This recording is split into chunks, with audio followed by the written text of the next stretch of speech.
Glória seja dada ao Senhor Jesus Cristo pela oportunidade de estarmos aqui, né? Isso é muito bom quando a gente acorda, né?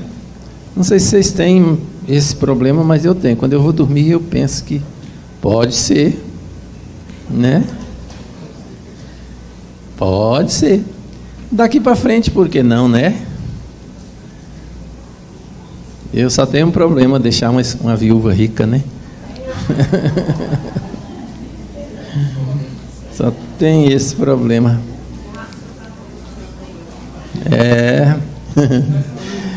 Meus amados irmãos, nós estamos hoje com a lição 11. Quem quiser perguntar, levante a mão assim que o irmão Gerson, irmão Gerson te atende, né? A lição 11 diz assim que é o testemunho, um desafio, a ação, a agir. E quando a gente vai ler a lição, a gente vai andar por ela, a gente descobre que ele está falando de evangelismo, de evangelizar. Antes de ir para o texto, Provérbio 24, de 10 a 12, quem pode ler? Provérbios 24, e o outro já pode acessar Provérbios 14, de 9 a 12 também.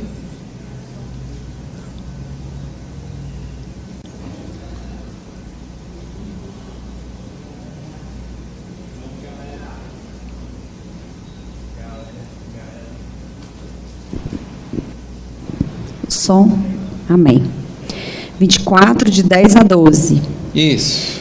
Se te mostras vagaroso para ajudar teu próximo, pouca força terás no dia da angústia. Liberta os que estão sendo conduzidos à morte, salva os que são arrastados ao suplício. Muito bem. Guarda aí essa história de ir atrás de quem está caminhando para a morte. 14, de 9 a 12.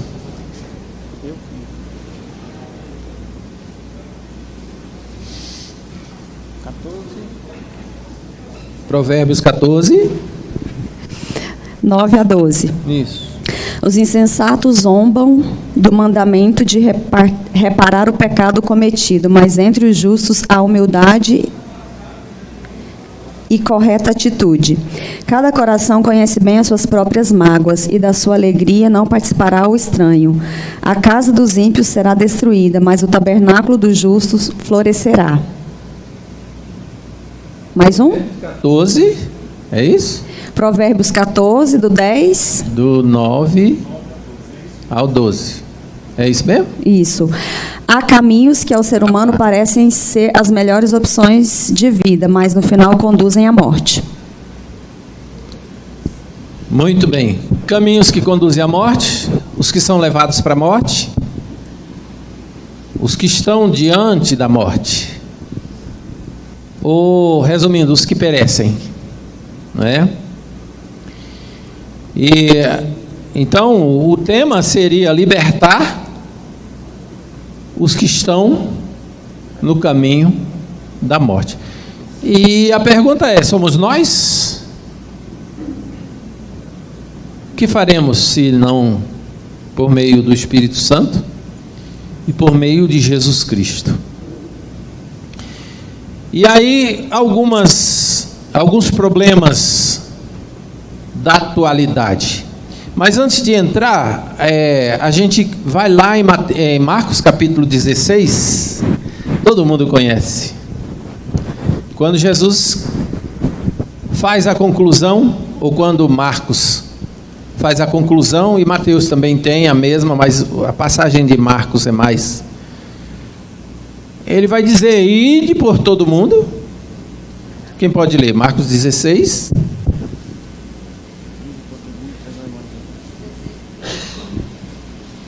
Marcos 16 e versículo, acha aí: ide por todo mundo, pregai o evangelho a toda criatura.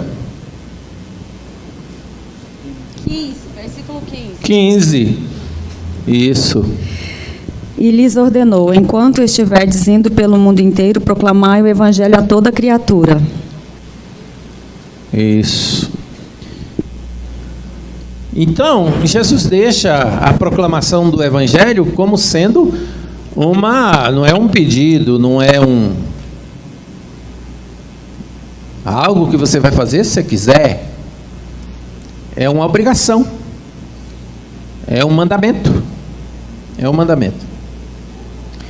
Mas antes de ir lá, eu queria que nós discutíssemos um pouco a vastidão de significado que tem a palavra testemunho, que é o título da lição. Eu posso entender que testemunho é: pastor, hoje à noite eu quero dar um testemunho. E eu venho aqui e digo que Jesus nos levou nos lugares bonitos, não é, pastor Silvio? E eu não faço, não é para fazer inveja não, né? Não é fazer inveja não, mas Jesus nos levou e nos trouxe em paz, e graças a Deus, e etc, não é? E quando a gente chegou, tinha umas filhas bonitas esperando a gente, não é? Eu tinha também as minhas lá, então, não é?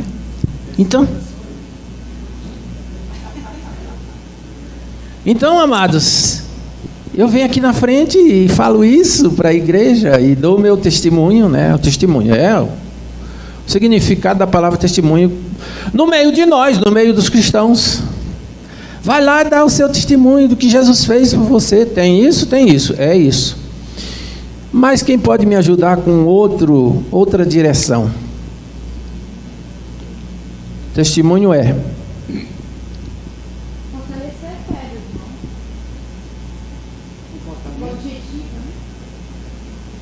eu quero um conceito.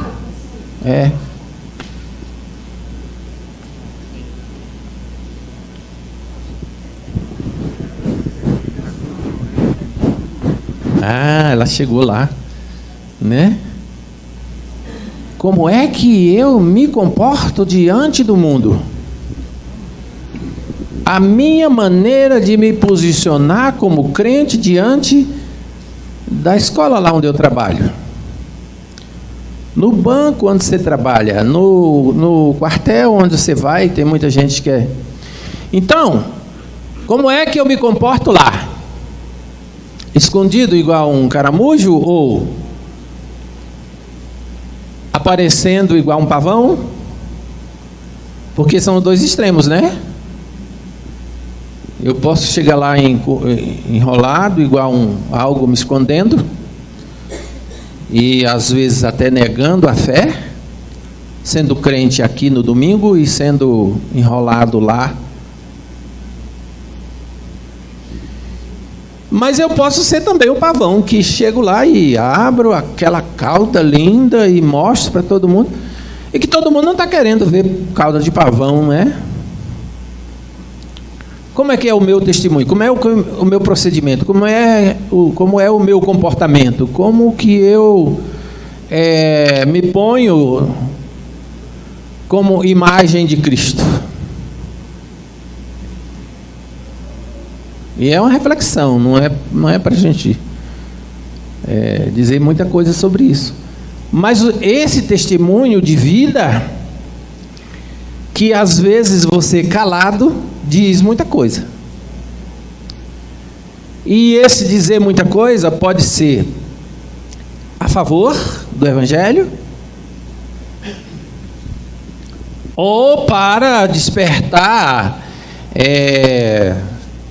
certas desavenças e coisas desse tipo. No serviço é difícil fazer isso, porque a gente deve ser discreto, principalmente nos órgãos públicos, porque tem... Mas, de alguma forma, você tem oportunidade para testificar, seja calado, seja falando na hora certa, no momento certo. E aí vem a palavra do Senhor que diz: seja respondendo com sabedoria o motivo da sua fé. Que muita gente às vezes pergunta né? Muita gente confunde crente com alguém que é aqui, mas lá se comporta diferente. Eu tenho muita dificuldade, por exemplo, no dezembro. Todo mundo tem dificuldade em dezembro. Financeira, festa demais, engorda demais. Mas eu tenho dificuldade de ir nas festas de confraternização. E às vezes a gente passa por antissocial. Eu já tenho uma defesa própria. Não, eu sou velho, cansado, quem sabe? Mas a gente sabe que quando a gente chega nesse tipo de festa, é preciso ter uma segurança muito grande em Deus para não cair em ciladas. Então, se você não tem segurança para ir, eu não digo que ninguém não vá, não. Eu tenho dificuldade, porque às vezes vem as avalanches sobre a gente. E a gente tem que... Então, são ambientes que o crente, que o testemunho de ser salvo em Cristo Jesus, e manifestar isso para alguém que está meio bêbado é difícil. Então, o meu testemunho, a minha maneira de ser, o meu proceder, a minha forma de agir como crente, como salvo, e eu costumo dizer como nascido de novo. E eu não gosto muito de perder, mas eu tenho um testemunho de alguém bem perto de mim, que esse alguém foi tão, que era assustador. Ele foi tanto que juntou com outro, que ainda não foi nascido, ainda não teve a oportunidade de nascer, e eles foram contra o meu pai, são os meus irmãos, na verdade.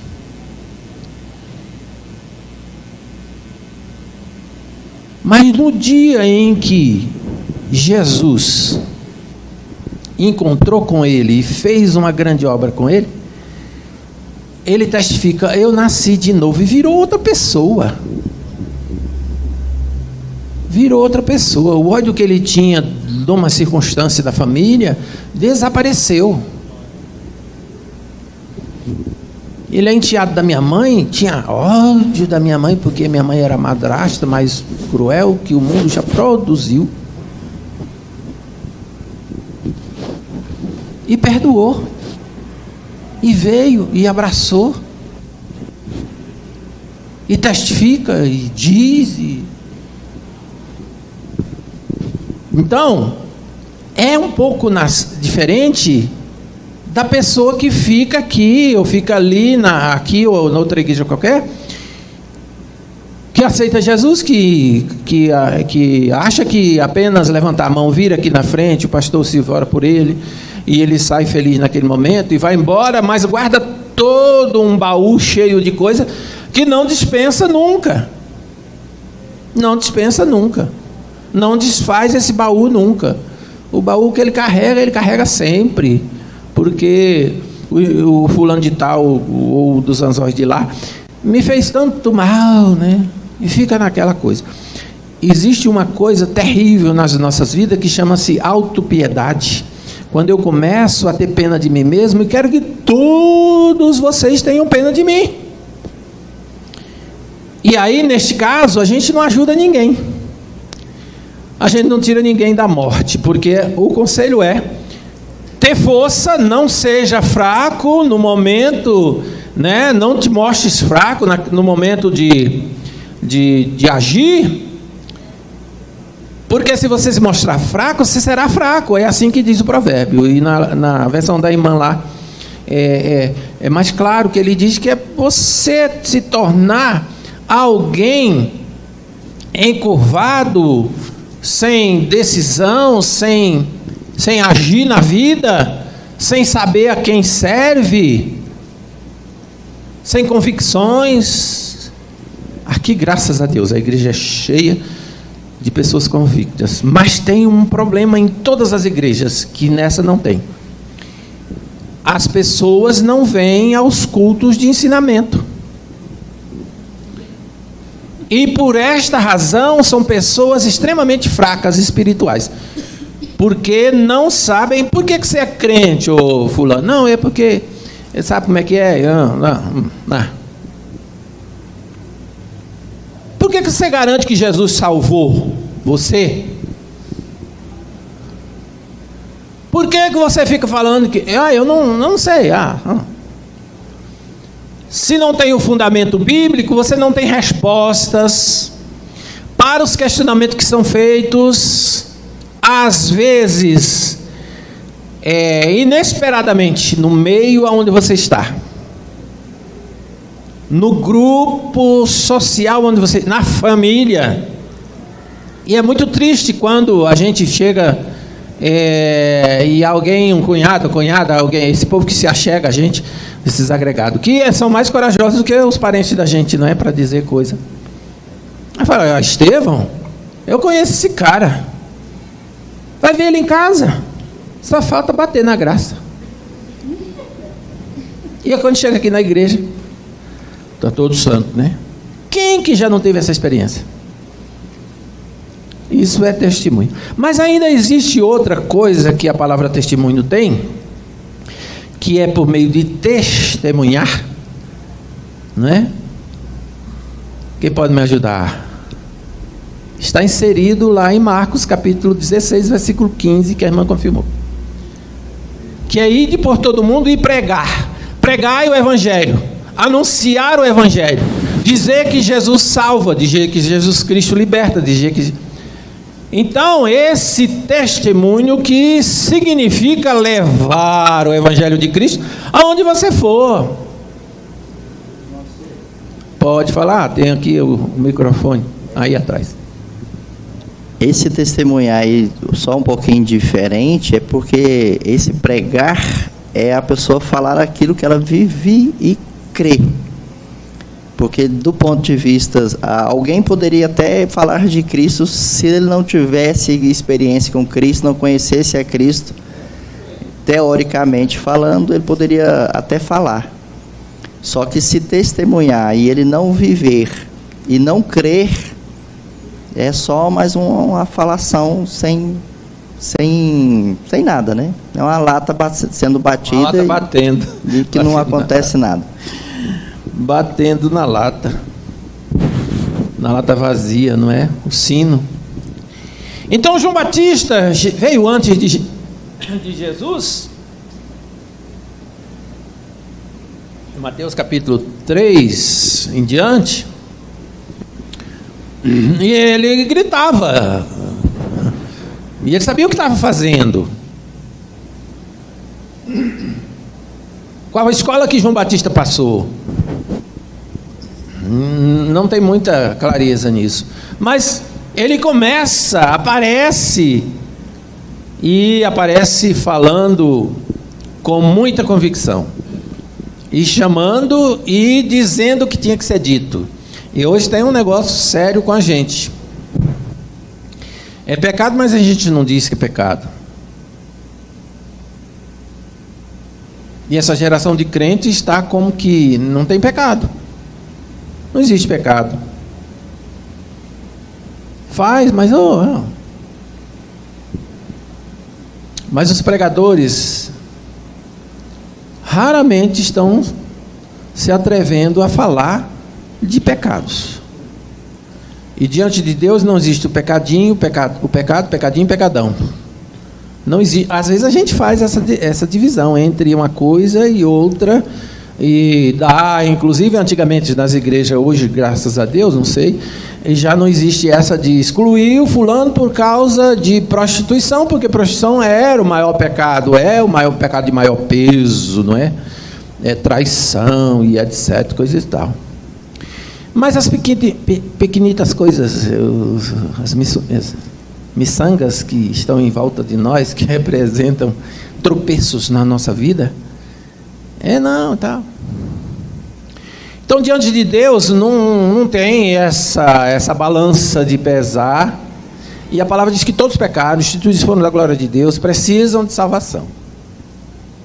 Então, João Batista dizia: arrependei-vos, preparai o caminho do Senhor, ensinai a fugir da ira futura. Quem foi, raça de víbora, que ensinou vocês a fugir da ira futura? Então, ele previa algo que viria depois, no futuro.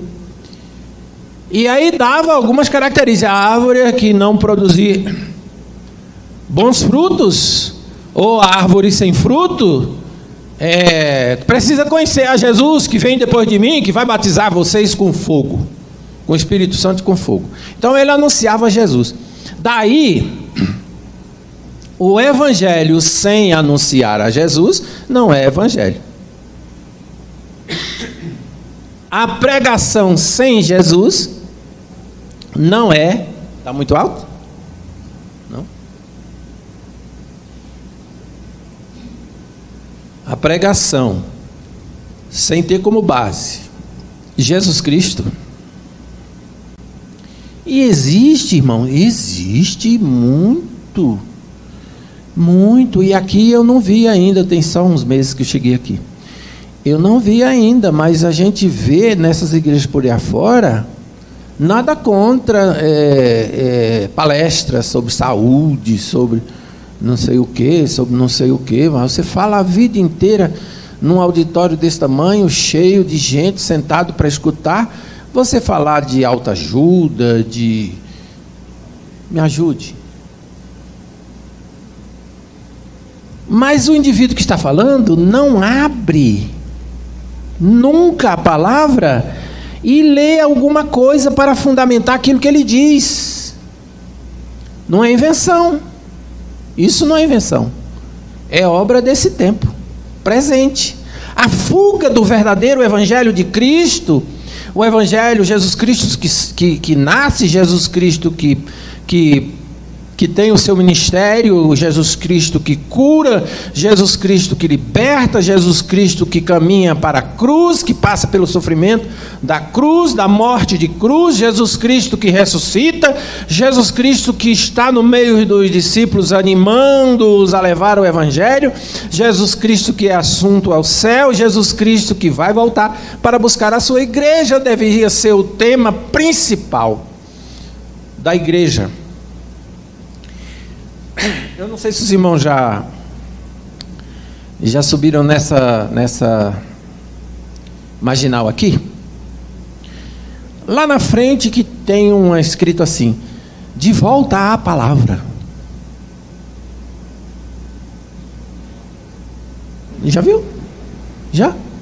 E eu estava descendo com a graça, eu falei: que é isso? Você que não é crente, que não sabe não tem internalizado esta linguagem, você passa lá e lê, de volta à palavra. O indivíduo sai cucado: meu Deus, que é isso?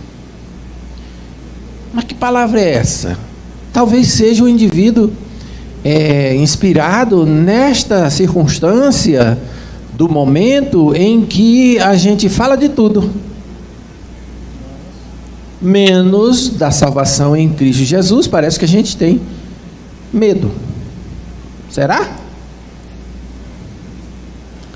Então já foi o que significa testificar. E ele contou a historinha aqui do cego que andava com a lanterna, leu? Eu achei interessante. Anda com a lanterna, o cego anda com a lanterna acesa. Aí alguém diz: mas por que você, cego, não sabe discernir nem o dia nem a noite? Por que você está com esta lanterna? E a resposta dele foi: eu ando com essa lanterna para que ninguém tropece em mim. E aí vem aquela ideia de que você é a luz do mundo. Vós sois a luz do mundo. Então ninguém pode tropeçar em você. Você recebeu a ordem para anunciar a Cristo Jesus, o Senhor e Salvador de todos. E quem negligenciar isso terá algo que eu não sei o que. Mas eu sou obrigado, eu aceito a Jesus, sou obrigado a fazer isso? Em tese, sim. Porque foi ordem dada aos discípulos. E alguém que resolveu aceitar a Jesus e ficar camuflado, igual um camaleão, coisa desse tipo, fica espiritualmente raquítico, pequeno. E não se propõe a aprender o suficiente para dizer que Jesus Cristo é o Senhor, que Jesus Cristo salva. Ter fé o suficiente para contar alguma coisa que recebeu de Deus assim, de forma especial. Aí ele diz aqui que o evangelismo mais eficiente é o evangelismo individual. E aí Jesus encontra com a mulher samaritana lá no poço de Jacó. Se alguém quiser levantar a mão, pode falar. No poço, e ele evangeliza. E ele diz quem ele é. Depois Filipos é levado, que até hoje eu fico pensando, como é que esse camarada foi levado?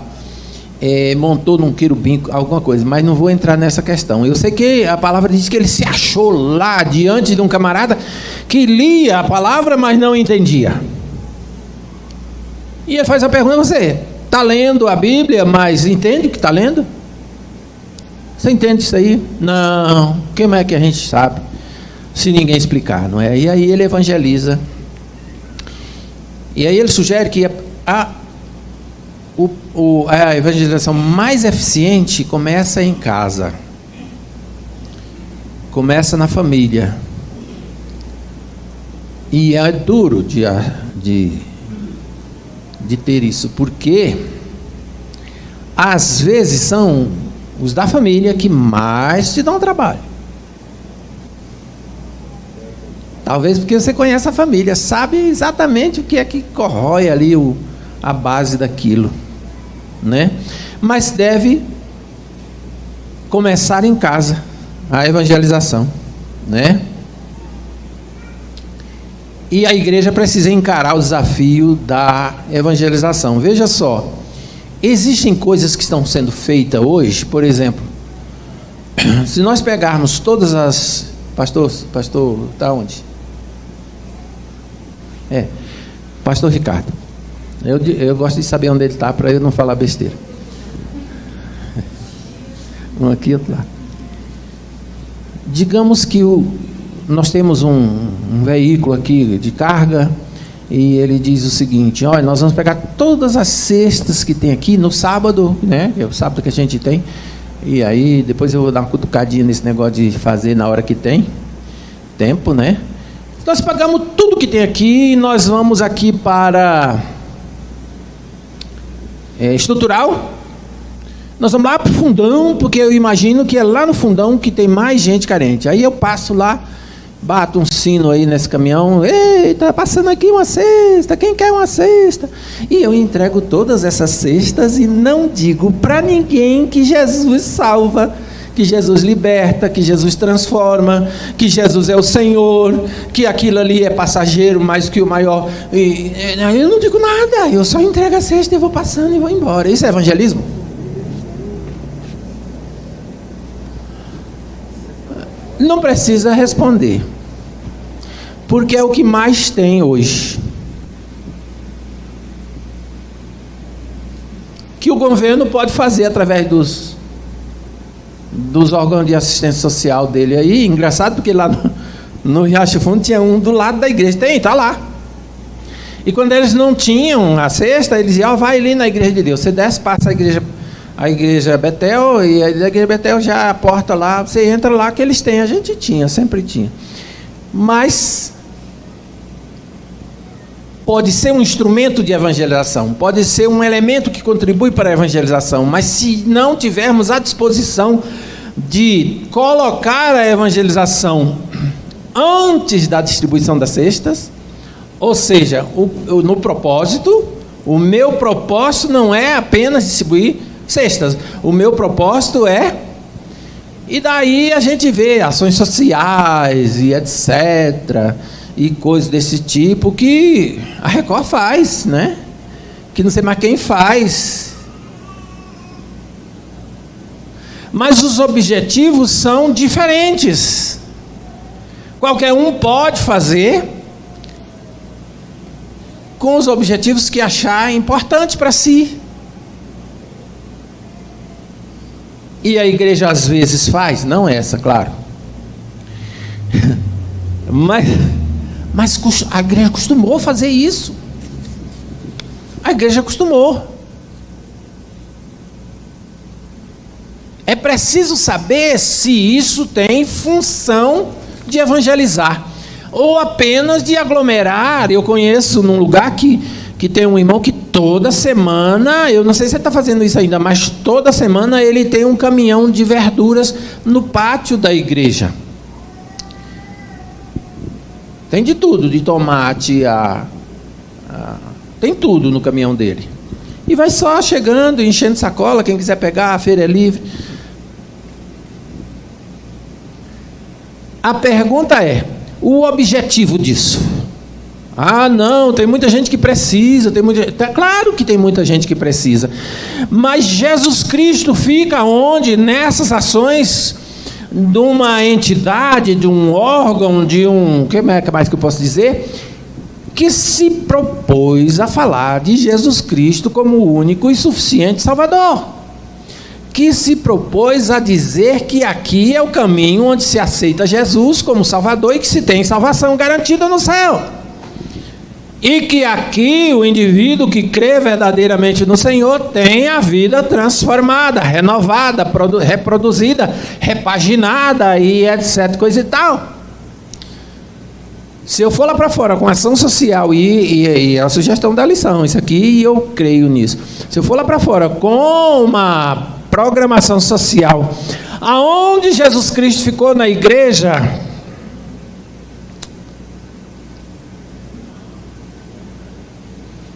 precisa avaliar o que é que está sendo feito.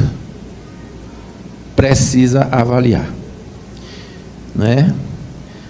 Então, evangelizar não significa ação social. Todo mundo faz ação social. Evangelizar não significa mobilizar para atender vítimas do Brumadinho, do desabamento ali, acolá.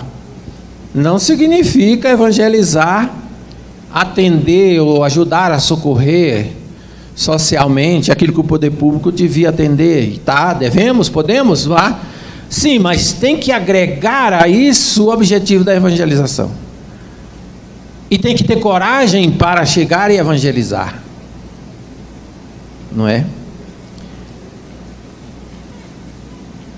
Qualquer ação de caridade que a igreja fizer tem que estar motivada no ser crente em Jesus Cristo, salvo, lavado, remido, purificado. E o que mais que você queira dizer a respeito da pessoa que recebe de Jesus este dom, esta graça? Não é um dom, é uma graça. De graça sois salvos mediante a fé. Isso não vem de vós, é dom de Deus. Não vem das obras para que ninguém se glorie. Mas eu posso fazer obras? Posso, desde que meu objetivo esteja primeiramente fundamentado em Cristo Jesus, e eu tenha coragem de dizer isso cá dentro e lá fora. Essa lição não devia ter sido para mim não, viu, irmã? Foi friamente calculado. Foi friamente calculado, né?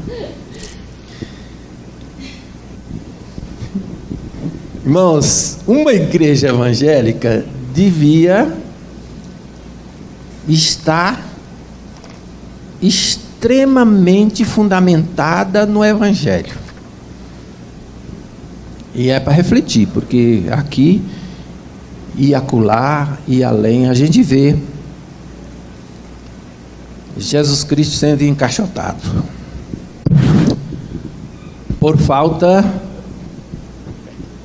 e às vezes da indiferença, às vezes da coragem, às vezes da camuflagem, às vezes de outras coisas. Fala. Assim, irmão Estevão, eu queria colocar um contraponto em relação a essa questão aí também.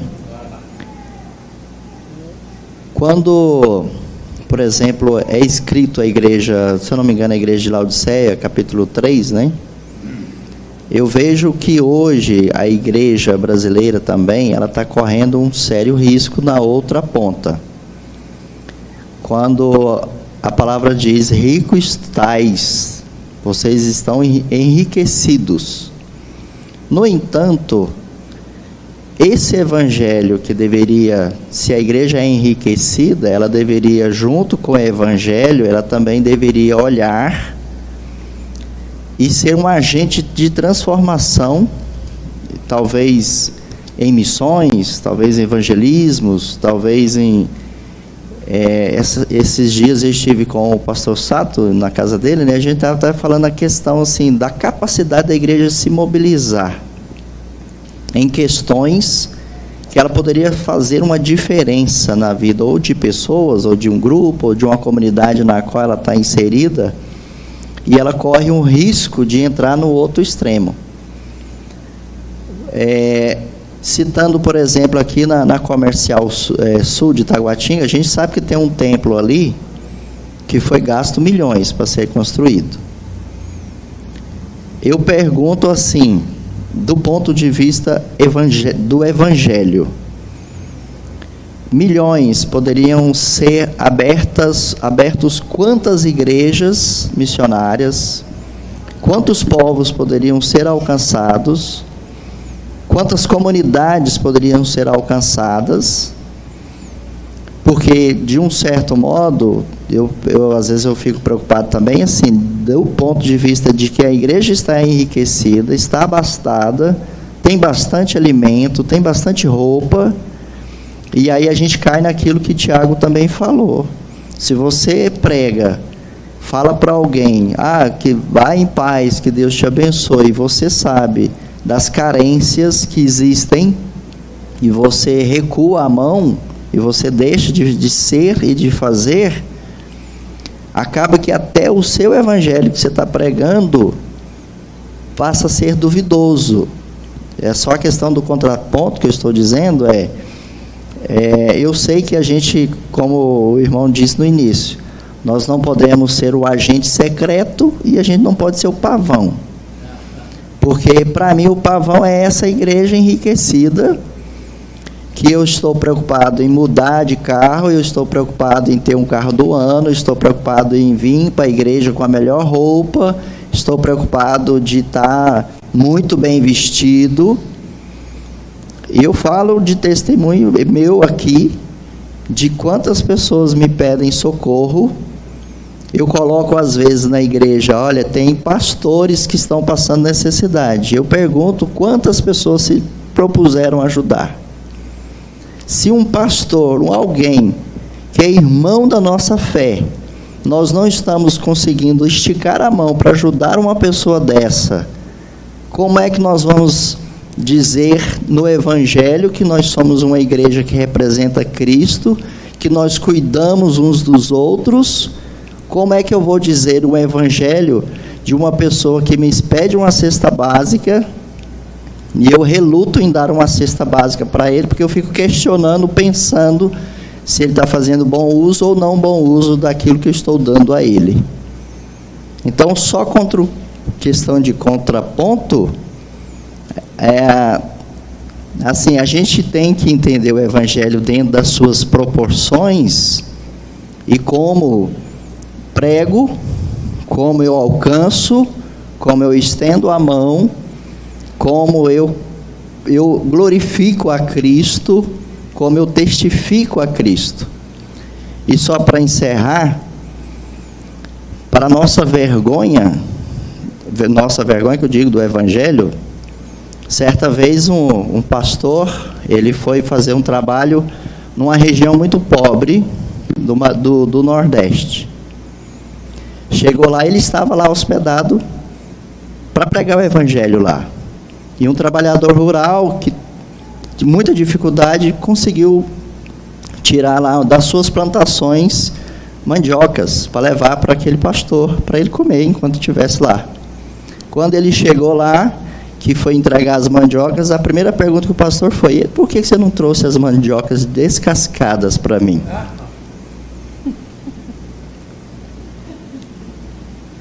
Então é isso. É isso. Tem muita gente querendo.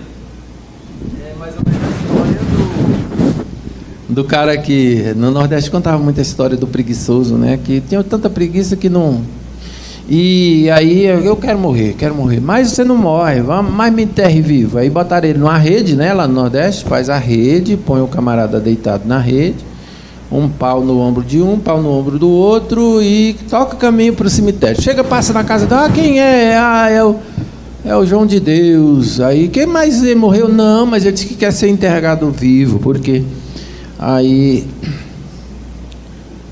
Mas por quê? Ele disse porque ele não tem o que comer, não tem nada e tá... Aí o cara, não, fala pro seu João de Deus aí que eu dou um saco de arroz para ele, não precisa fazer uma coisa dessas. Aí ele bota a cabeça fora da rede e fala assim: este arroz está descascado? Tá não. Então toca o enterro. Toca para frente, porque eu não vou descascar arroz. Irmãos, é de rir, mas é de chorar também. Sabe quando é que nós vamos falar de Jesus? Não é profecia, eu não sou profeta.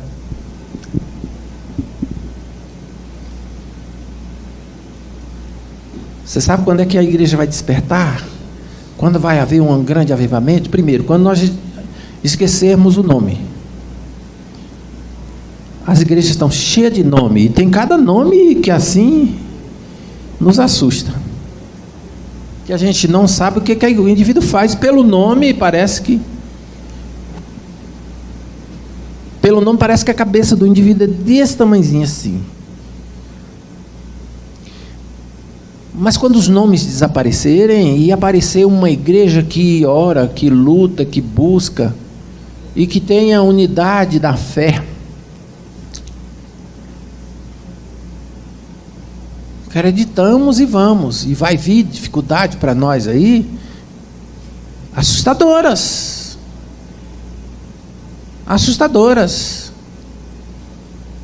Não sei se vai chegar aqui um dia, que você vai chegar aqui no domingo, está fechada, porque está lacrada, uma placa ali lacrada.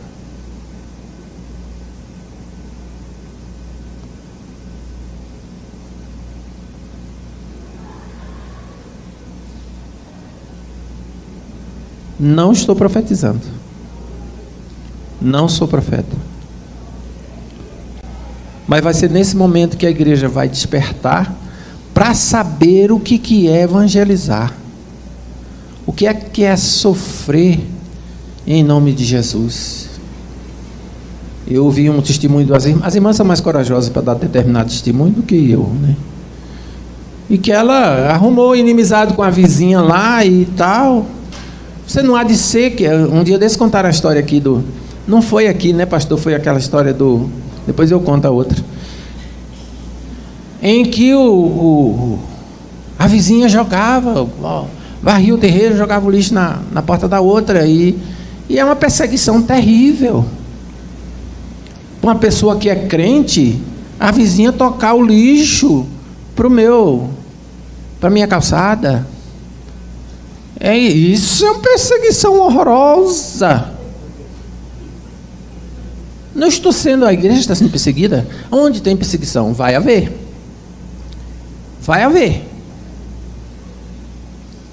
Todas as nuvens que param sobre o céu do Brasil está anunciando que vai haver. Não é profecia.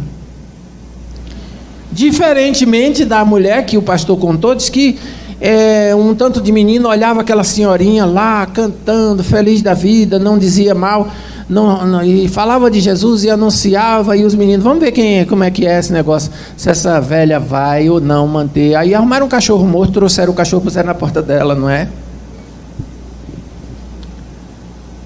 E ficaram de mutuca olhando se ela ia murmurar por causa do cachorro. Aí ela levantou, olhou o cachorro, falou assim: Tadinho do bichinho. Os dentes tão branquinhos. Levantou, pegou um saco e providenciou o enterro digno do cachorro.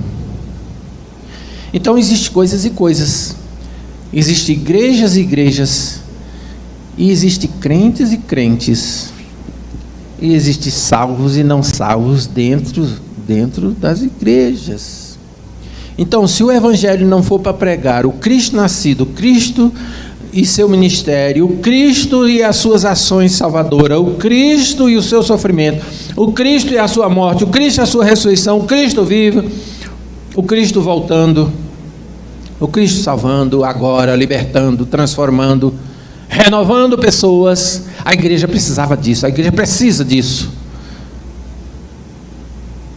E sair daqui de dentro e olhar ali fora algumas coisas que precisam da nossa ajuda. A gente tem, e o pastor Ricardo, pastor Silvio sabe, como é que chama aquele moço de Irecê? Da Igreja de Deus em Irecê.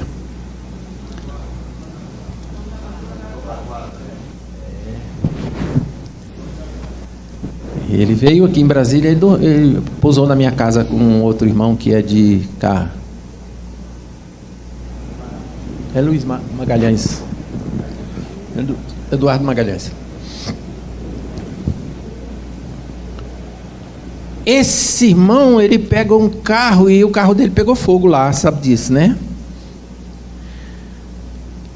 Ele pega o carro e atravessa aquela... Hoje era uma balsa antigamente, hoje é uma ponte lá em Barras, que fica perto de Irecê, coisa nenhuma, para lá de não sei quantos quilômetros de Irecê. E ele pegava esse carro, ele disse que botava um monte de coisa em cima e atravessava e entrava no Piauí para falar de Jesus. E ele é bem a moda antiga, né? Ele é bom para levar Jesus Cristo para as pessoas. Mas a gente fica aqui, o nosso carro é tão novinho, né? E ainda põe na placa: Deus me deu, ou pertence ao Senhor, né? Presente de Deus. Mas como que Deus me dá um presente e eu vejo alguém? Deixa para lá.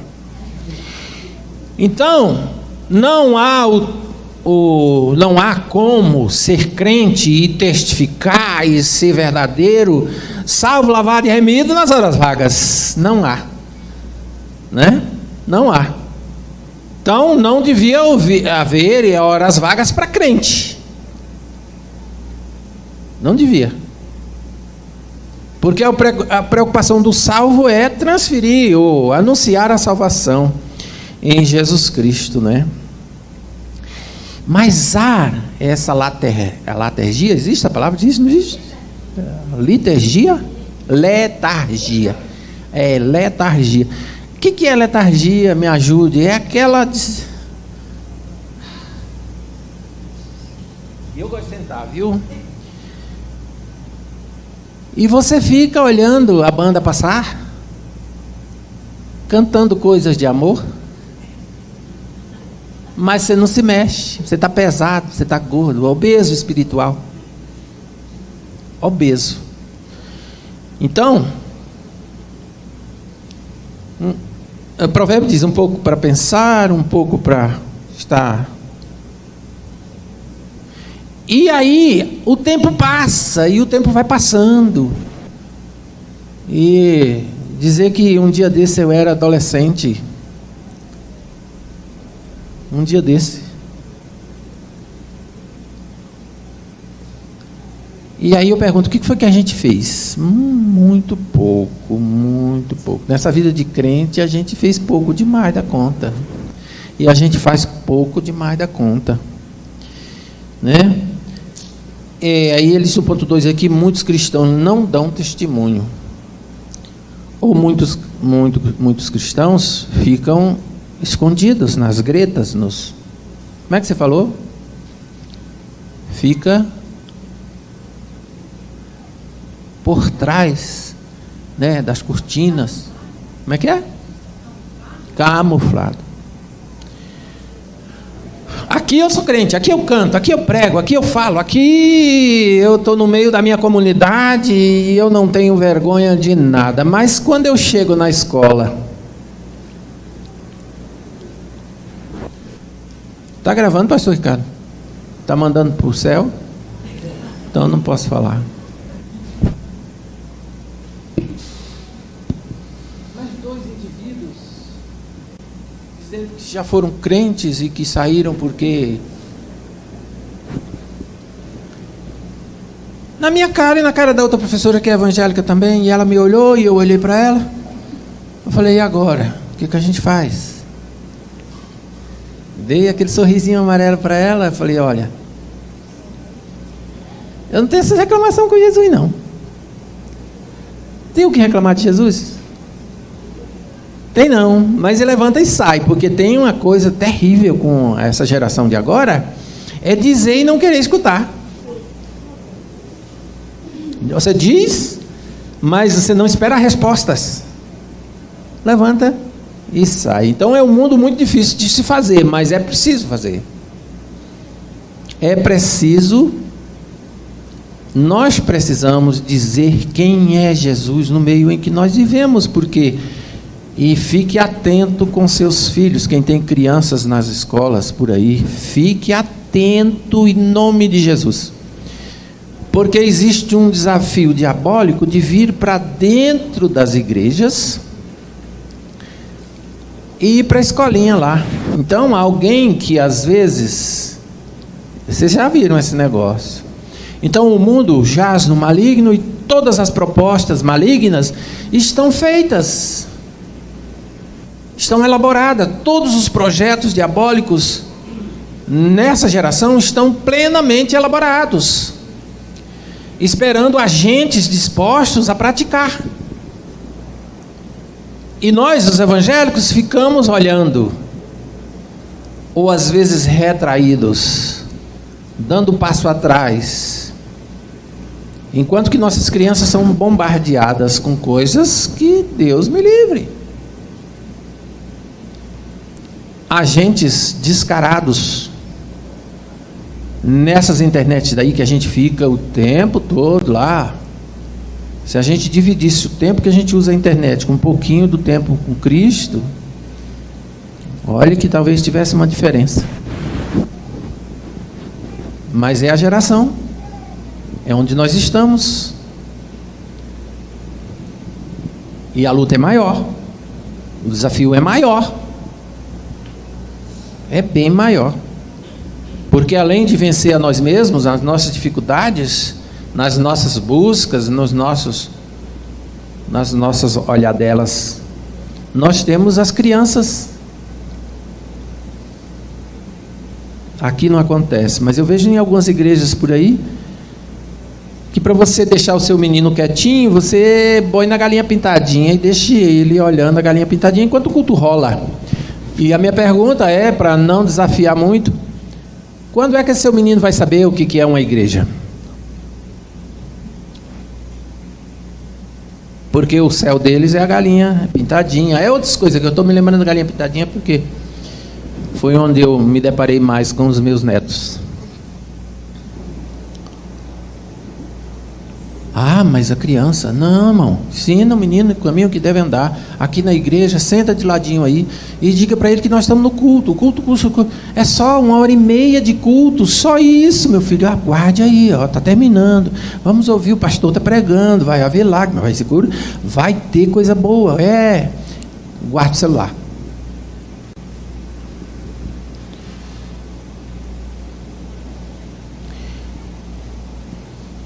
Então hoje a gente tem um Deus vazio. Deus vazio, o que é isso, pastor? Quem pode me ajudar?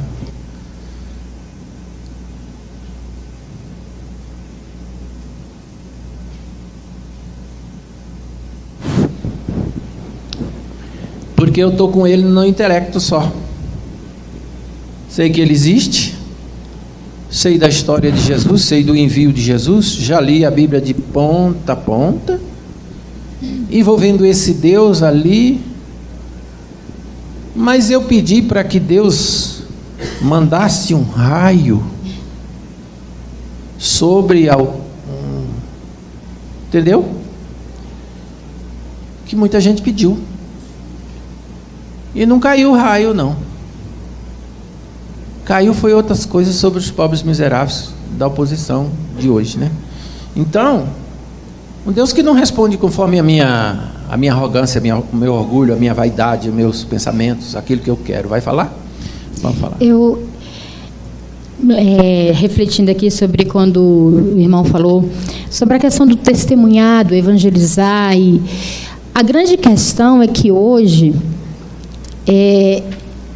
o evangelho ele confronta, e ele sempre confrontou desde o tempo de Jesus. Jesus ele foi muito perseguido porque o que ele falava confrontava as pessoas. E se o evangelho não confrontar, ele não é evangelho.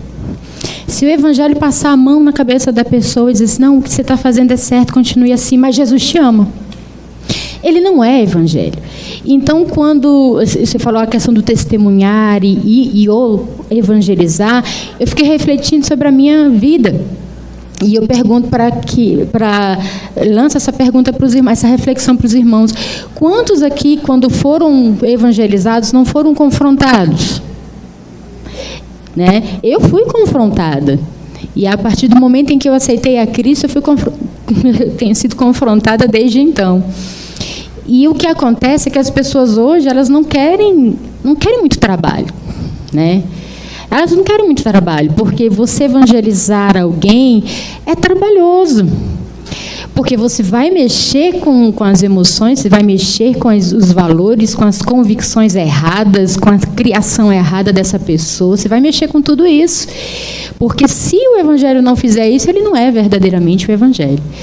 Então, de repente, nesse mundo de rede social que nós vivemos, nós estamos atados. Porque, como você falou, e eu concordo, as pessoas jogam as coisas, mas elas não querem o retorno das coisas. Ela quer falar o que quiser, mas ela não quer ouvir o que quiser. E hoje, o evangélico ele tem que ser assim, o crente ele tem que ouvir e ficar calado. Porque se ele falar, ele é que está sendo errado, mas os outros não. Ele fala de um ponto aqui, a crença e os argumentos do inimigo. De se ver, e aí preste atenção, a quantidade, sem fim, que você acha na internet de instruções de diversas religiões que não proclamam a Cristo como Salvador. E aí eu já contei para os irmãos aqui a história do confronto que eu tive ano passado, onde o indivíduo falou, olha, ele é pai de santo, não tem direito de ser pai de santo, pai de quem que ele quiser. Mas ele botou lá uma proposta, um projeto na mesa da diretora para que se desse palestra para conhecer quem é Exu. Acho que eu já contei para o pastor isso aí. Quem é Exu? Para discutir na coordenação e trazer um líder lá. Não podemos falar muito, né? Aí eu falei, bom, eu tenho um projeto também, logo em seguida, e aí a escola vai viver disso. Porque eu tenho um projeto para dizer quem é Jesus. E eu tenho também o palestrante que traz aqui, com muita ênfase, quem é Jesus. E conheço também padres que chamam para dizer quem é Maria. Então, se eu abro na escola para quem é Exu, eu tenho a obrigação de quem os contrapontos, como disse o irmão, quem é Jesus, quem é Maria, quem é o que se prega em qualquer outro lugar. Não é isso? Graças a Deus que a direção não... Então, mas tem gente preparado para argumentar com você a ponto de deixar crendo no que ele está dizendo. E olha, irmãos, não é falar muito. Existe no meio das igrejas evangélicas um monte de coisa trazido para dentro do Evangelho de Cristo que não tem nada a ver, que não está na Bíblia, que não está em lugar nenhum. Mas eu vi fazendo lá, batendo com a rosa lá em alguém. E eu trouxe rosas para cá hoje. O pastor Ricardo me autorizou. E eu vou dizer, irmãos, que se você quiser levar uma peia de rosa, você vai ficar limpo a partir de hoje. Quem é que purifica de todo o pecado? O sangue de Jesus. Mas a gente vê essas aberrações e tem gente que traz. Tem gente que traz. E a nossa falta de conhecimento, às vezes... Eu me lembro muito do embate que eu tive com uma camiseta para casais. Que o indivíduo foi lá na internet e buscou o símbolo de um cabaré, não falei o nome, lá em São Paulo, conhecido. O símbolo é uma coisa linda, corações entrelaçados com flechas Agora, eu casado com uma mulher pura, que foi minha sempre, eu dela sempre, nós dois, vou vestir uma camiseta que eu sei que foi puxada da internet e que está lá no motel. Está lá até hoje. Mas como é que você sabe disso? Bom, eu já fui em São Paulo algumas vezes. E quem presta atenção vê. E aí, nos nossos... Eu confesso para os irmãos que mensagem de WhatsApp... E eu até brinquei, né, pastor? Você segue o Instagram de fulano? Eu sigo a Jesus, Instagram de fulano. Eu? Tem que seguir a Jesus. Esses influenciadores aí não me trazem muita coisa, não. Eu tenho influenciadores, eu tenho que ter o pastor Sato como meu influenciador. Pastor Ricardo, pastor Silvio, pastores aí... Pessoas que não são pastores, que não são nada, mas que têm o poder de influenciar aqui agora, você.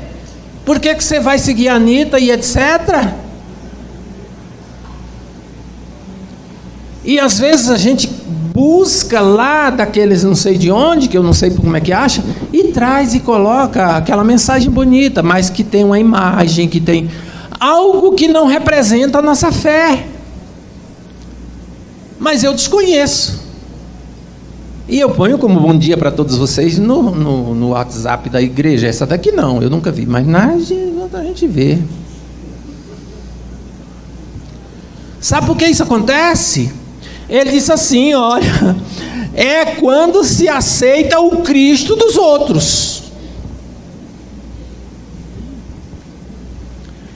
É quando... Estou falando demais, pastor Ricardo, você pode mandar eu parar. É quando se aceita o Cristo dos outros, pastor Sato. O Cristo que está aqui não me serve, ou não, eu desconheço plenamente ele e acho que o Cristo do seguidor, ou do Instagram de A e B e C que tem por aí. Olha, irmãos, siga o pastor Ricardo, pastor Silvio. Siga ele tem Instagram? Tem. Mas eu não sigo, eu sigo Jesus. Porque ele está aqui para pregar todo domingo e devia mais. E o momento de aprender nosso é um EBD por semana. Para você olhar assim, tem 50% da igreja? Não tem. Então o que a igreja aprende hoje, não essa, mas outras mais, são coisas buscadas de fontes que eu não sei quem é que está dizendo. Eu não sei quem diz.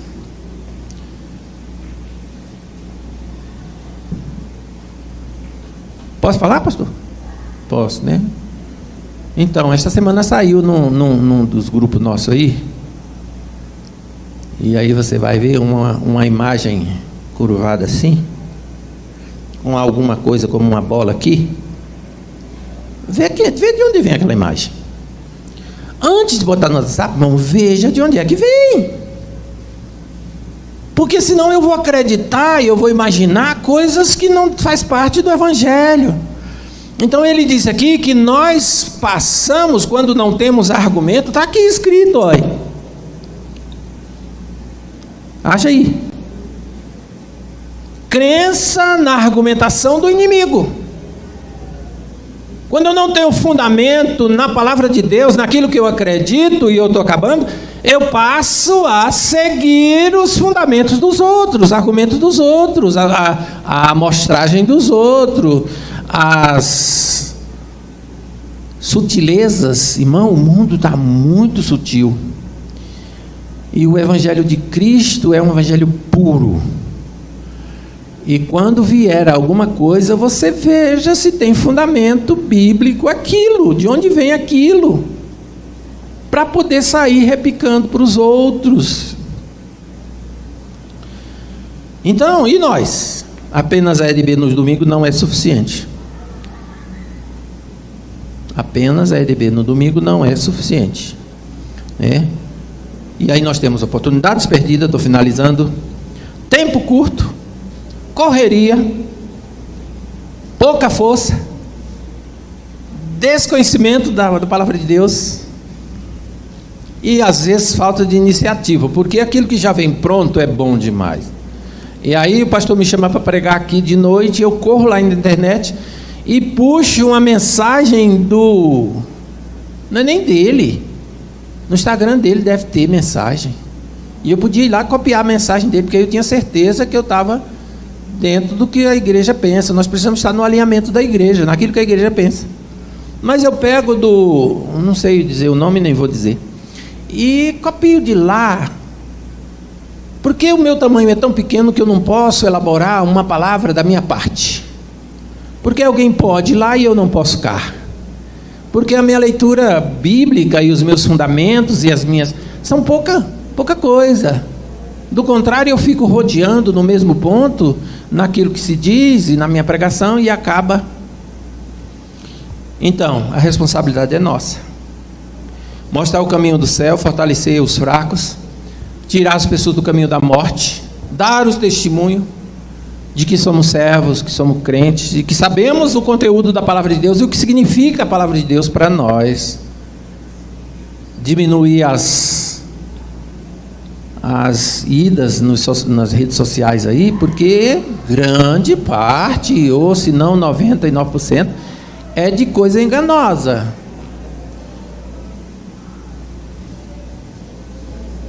Você não diminua por sua conta aí para 80, coisa desse tipo, mas que é.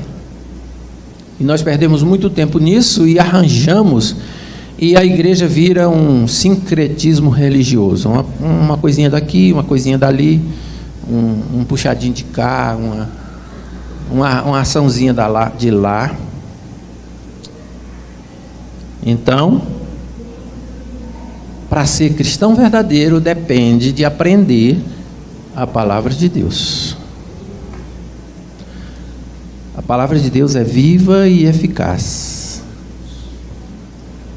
mais cortante do que qualquer espada de 2 gumes, que penetra até a divisão da alma e do espírito, e está apta para separar as juntas e as medulas e outras cocitas mais. Então é a palavra de Deus. Amém? Muito obrigado. Que Deus abençoe.